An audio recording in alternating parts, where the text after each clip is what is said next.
For legislators, yes, but there must be a claim that the official action complaint of infringes upon their prerogatives as legislators. So, proper party may be a what? Maybe a taxpayer, maybe a voter, maybe a concerned citizen, maybe a legislator, depending on the issues being raised by them. Take note. That's according to the case of what?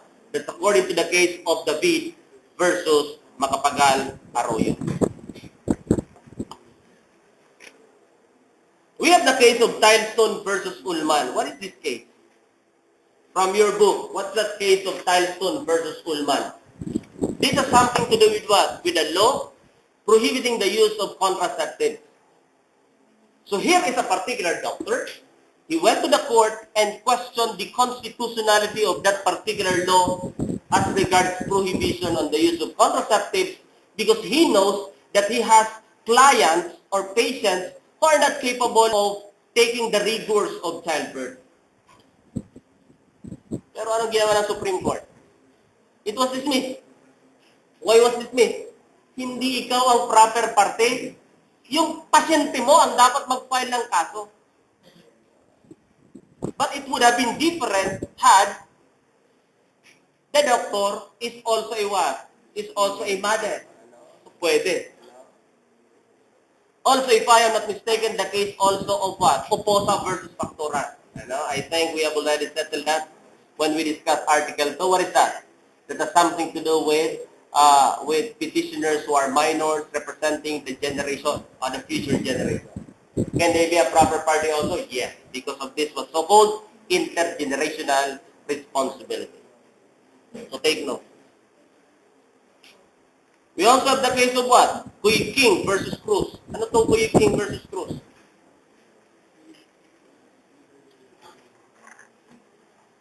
Designation saan? Sa Board of Medical Examiners. Pero ang problema po, yung nagpipetisyon, hindi naman siya nag-claim sa posisyon. So, hindi siya proper party.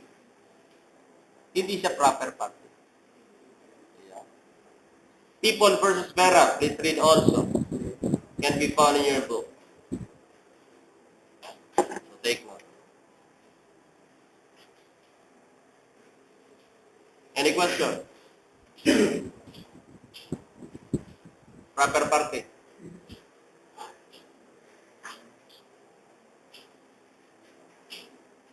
Ano pa nakalimutan sa proper party? Anyway, babalikan naman natin ito second semester. First few sessions. Third, earliest opportunity. It must be raised at the earliest opportunity. What do you mean by this? You know, class, when you become lawyers,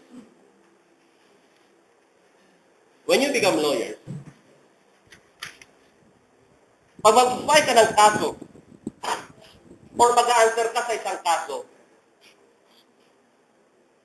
dapat ang lahat na gusto mong i-argue, lahat na issues na gusto mong i-argue, dapat should be expressed in your pleading.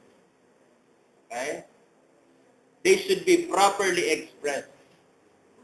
Lahat na gusto mong i-establish, lahat na gusto mong patunayan, should be properly expressed in your pleading. Pero ano ang pleading? Pleading could be a complaint. Pleading could be a what? Pleading could be an answer.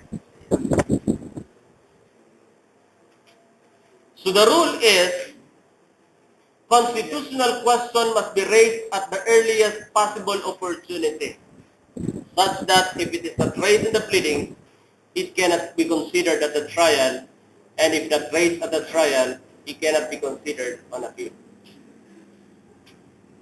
What does it mean? What does it mean?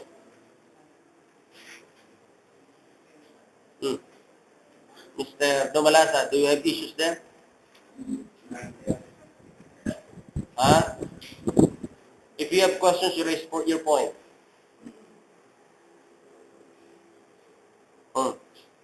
Do you have questions? Any question? Any clarification?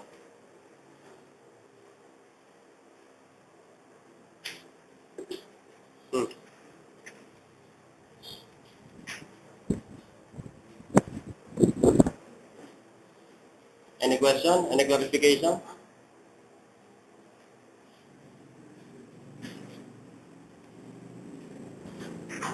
Because I have already mentioned to you, as early as our first session, that if you have your point, you raise your point. If you have some questions, you raise your questions.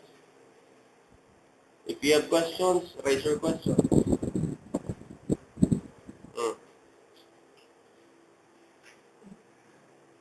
Ako minsan nga, nagtataka ako this is College of Law, bakit walang kaanong nagsasalita? Dapat active, di ba? Hindi sir, mali yan. No? Because this is my point. Based from my research. Ganun dapat.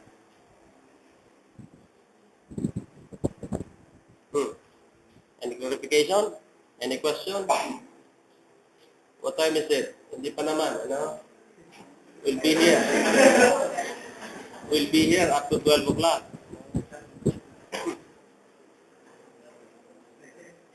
Hindi. Maaga pa.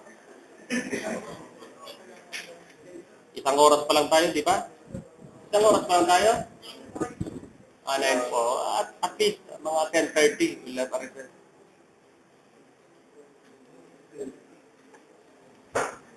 So, wala po? Wala namang problema? Okay, earliest opportunity, what does it mean? Earliest opportunity, what does it mean? Like for example, in ordinary criminal case class. Dapat sa kaso mo, sa information or sa complaint, okay? The elements of the crime must be properly narrated. Okay? In the second semester, you'll be knowing crimes, felony. That is your revised Crim Law 2. You'll be knowing the elements of every felony or of every crime. Bakit kailangan pong alamin natin ito? Because when you file a case, dapat lahat yan naka-allege. Because what will happen kung may kulang na isa? Matutuwa kaya ang depensa. Bakit? Certainly, the accused will not be convicted of the charge. Because, isa sa mga rason sa pagpa-dismiss ng kaso is what? Because the allegations do not constitute the offense. Take note. Like for example, sa direct assault, and this is very much common, especially among our police officers.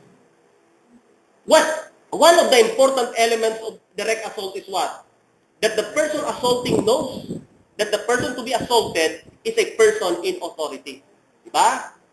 Ang problema po, hindi yan nakalagay. Okay? Hindi yan nakalagay. And now, during the presentation of evidence, the prosecution would start now presenting evidence proving that fact, proving that element. So what will you do if you are the defense counsel? You have to object. Why? Because everything that you want to prove must be properly alleged. Noong class, under the old rules of court, pwede yan. Hindi ka naka-allege, pero napatunayan sa korte by evidence that may be considered by the court. Pero ngayon, hindi po. You have to allege. Dahil kahit napatunayan mo yan during the presentation of evidence, if the same is not properly alleged, that will not be considered by the court. So, ganun po ang gusto kong i-emphasize. Take note. If you want to question the constitutionality of a particular law, in your answer, the same has to be properly alleged. Dapat ilagay mo yan sa answer mo na kini-question mo. Yung law, take note.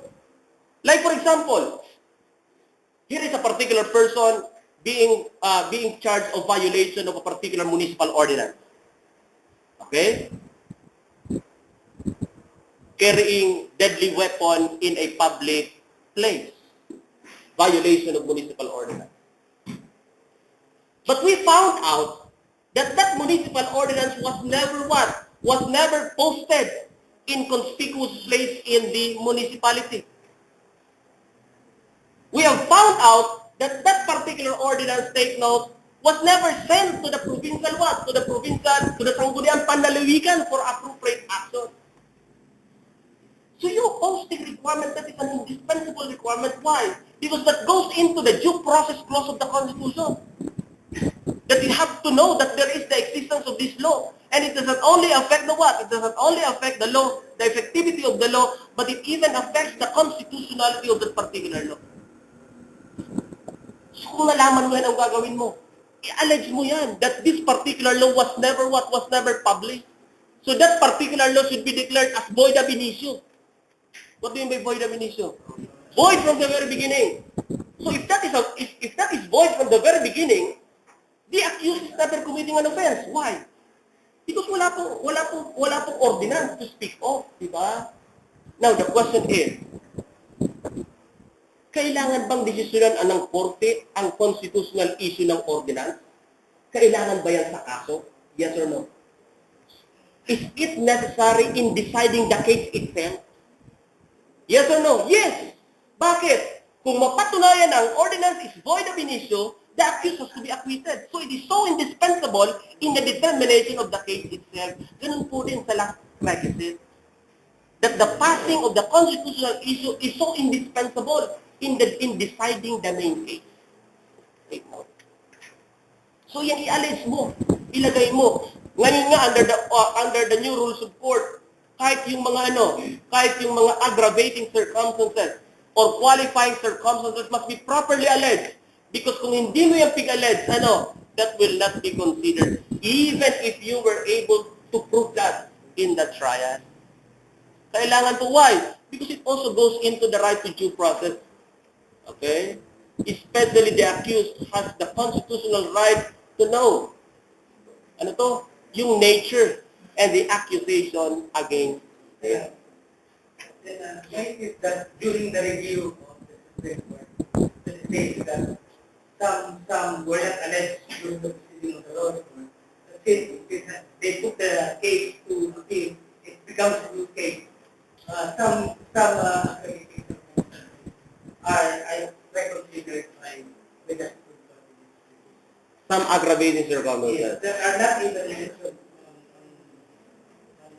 No, that's not. The Supreme Court will not do that. Not mentioned even in the trial, and yet the Supreme Court will consider it. No. No, because the Supreme Court. Oh. There was a statement that since the case has been put into appeal, then the case becomes like a new case. No, not a new case. It opens the case, the entire case for the consideration, But it opens the entire case for the consideration of the court, but only based also on the records, from the court of origin. If there are matters which are not passed upon, by the trial court, but are reflected in the record, yan, pwede po yan i-review ng ating Korte Suprema.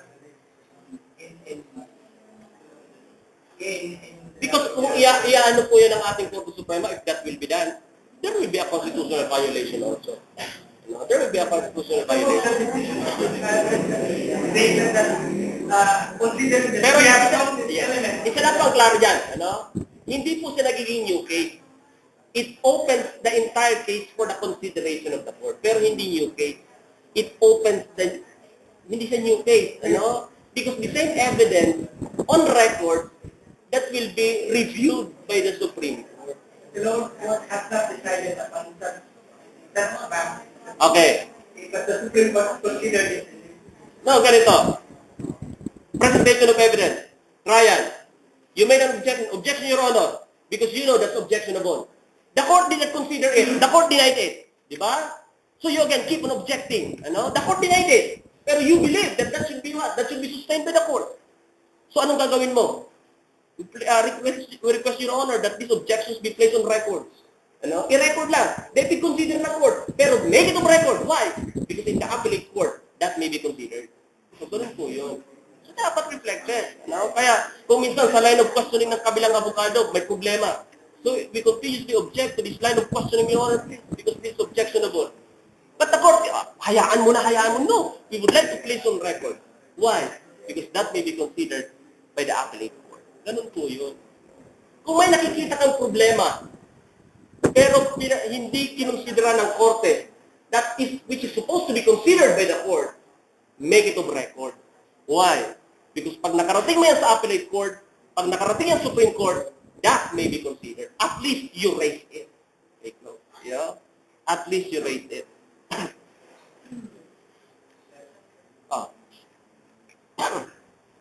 Constitutionally provides that once the person is being denied, he is also constitutional that's provided under Article 100 of the Revised Penal Code. No? Okay, sige. Is the reservation for filing a different case, but will not be also in the If you have reservation, that's because the rule is when you file a criminal case, it is impliedly the civil aspect is impliedly included. That's the rule, That's the rule. Pero if there is a reservation, you have to show allege, you have to show manifest to the court that you are reserving.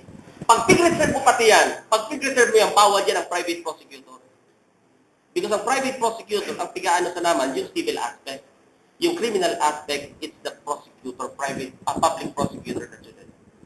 So, kung i-reserve mo yan, you have to show manifest. That is provided under Rule 111 of your Rules on Criminal Procedure. Rule 111. Okay. So, everything that should be alleged or that should be proven must be properly alleged. Ganun po yun. Dapat ilagay mo. Kaya halimbawa, hindi niya nailagay sa that the person assaulting knows. Wala. If you have defense counsel, what will you do? Is he ready for arraignment? Yes, Your Honor, he is ready for arraignment. Papasahan mo na agad ng demanda. Bakit? Bakit? Because if you will point that to the court, tapos you'll move to court, ang gagawin lang ng prosecutor is to amend the complaint and insert that element. Pero hayaan mo lang siya. Look out yan di ba? Tactical move mo yun, di ba? So hayaan mo lang siya. Tapos during the presentation of evidence, you start presenting. So you object. Why? Because that violates the constitutional right of the accused to be informed of the nature and the cause of accusation against them. Stricto na kasi ngayon ang rules on criminal procedure. You know that? Because wala ngang rights of the state doon. Meron rights of the accused. So no matter how minute it may be, it should always be merited in favor of the accused. Take note. Yeah. Except what? And under the rules also, pag may mga dokumento ka, pamarkahan mo, di ba? Pag pinamarkahan mo ba yung mga dokumentong yan, i-consider na ba yan ng court? Your Honor, please, I have here, 4 tracts of documents, Your Honor. 4 na tract na dokumento.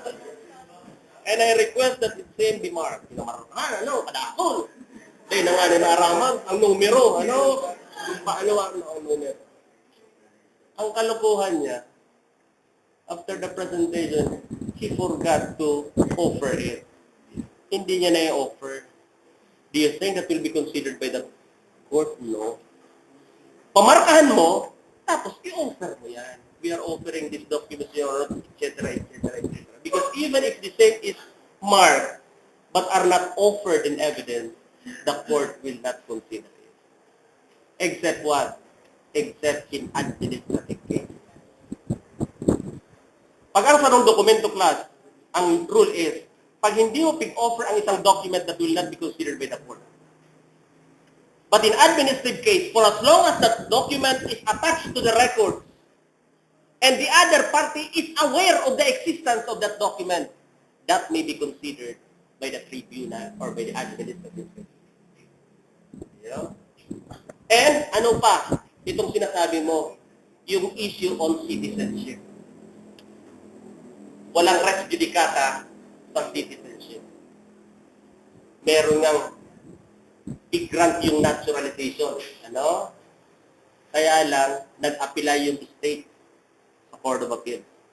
Merong matters which are not touched during the naturalization proceeding but were touched in the appellate court. Okay lang po ba yun? Yes. Because that is an exception sa citizenship proceeding. Anyway, maaga pa naman. First year pa lang kayo. So by the time you reach your second year, especially rules of court, you'll be able to know this. But at least, aware na kayo pag diniscuss nyo yan doon. Patayang mo kung you could still remember it. Sa fourth year na, ganun eh. Diba? Fourth year. Diniscuss na namin yan. pagaling sa fourth year, kahit yung sa aklat, hindi nila alam. Video na to, nakaganyan pa din. First year, nakaganyan na. Pag fourth year, nakaganyan pa rin. Akala mo, dito na. Nakakatakot pag take ng bar, di ba? Kaya kung nagtuturo ka rin sa fourth year, ano din, little it's frustrating din, di ba? Because supposed to be, they should be very active in reading cases, di ba? Binibigay mo na yung mga kaso, sinusupply mo na, basahin nyo to, basahin nyo to, basahin nyo to. Sino ang buwasa? Again, sir, on the process, until sometimes, still on the process. That's the process. So in criminal cases, the constitutional question can be raised at any time in the discretion of the court. In civil cases, the constitutional question can be raised at any stage if it is necessary to determination of the case. So anong ibig sabihin nito? Can you raise the issue of constitutionality of a particular law before the trial court? Because sabi na, ilagay mo yan sa yung ilagay mo yan sa yung answer. Ilagay mo yan sa yung counter affidavit. So can you question the constitutionality of a particular law, the constitutionality of a particular ordinance before the trial court? Because kung i-question mo yan sa appellate court, sa Supreme Court, well, sabi dikti, wala ng earliest opportunity, di ba? So pag sinabing earliest opportunity, sa initiatory pleading pa lang, ilagay mo na sa answer mo, sa complaint mo, di ba? Yun ang nakalagay sa requirement so that it may be taken cognizance by the court. So ang tanong ngayon, pwede bang mag-pass upon issue of constitutionality ang lower court? Yes or no?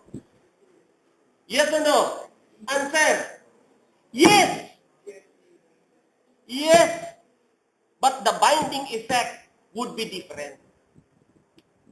If it is passed upon by the lower court, it would only bind the litigant. That is only considered a decision pro hac vice in this instance only. Ano?